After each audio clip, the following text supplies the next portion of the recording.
पहाटे झोपेत असताना एका हॉटेल चालकाचा डोक्यावर तीक्ष्ण हत्याराने वार करत निर्घृणपणे खून करण्यात आल्याची घटना श्रीरामपूर नेवासा मार्गावरील लोखंडी फॉलजवळ बेलपिंपळगाव तालुका नेवासा शिवारात बुधवारी दिनांक 13 रोजी पहाटे घडली।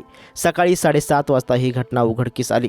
बाळासाहेब सकाहरी तुवर वय अंदाजे 60, राहणार कारवाडी पाचेगाव तालुका नेवासा असं खून झालेल्या हॉटेल चालकाचं नाव आहे। श्रीरामपूर नेवासा मार्गावरील लोखंडी फॉल नजीक ओम साई नावाने ते हॉटेल चालवित होते। बुधवारी दिनांक 13 मार्च पहाटेच्या सुमारास झोपेत असताना त्यांच्या डोक्यावर तीक्ष्ण हत्याराने वार करण्यात आल्याचं प्राथमिक माहितीत समोर आलंय। नेवासा पोलीस ठाण्याचे पोलीस निरीक्षक धनंजय जाधव यांनी घटनेची माहिती कळताच त्यांनी घटनास्थळी धाव घेत पाहणी केली। स्थानिक गुन्हे अन्वेषण शाखेच्या पथकाकडून घटनेचा तपास सुरू असून दुपारी न्यायवैद्यकीय पथकही दाखल झाले होते। उपनिरीक्षक विजय भोंबे, बीट हवालदार बबन तमनर, सुमित कंजरकर, पोलीस नाईक आप्पासाहेब वैद्य, राहुल गायकवाड घटनेचा तपास करत असून हत्येच्या घटनेमुळे परिसरात एकच खळबळ उडाली आहे।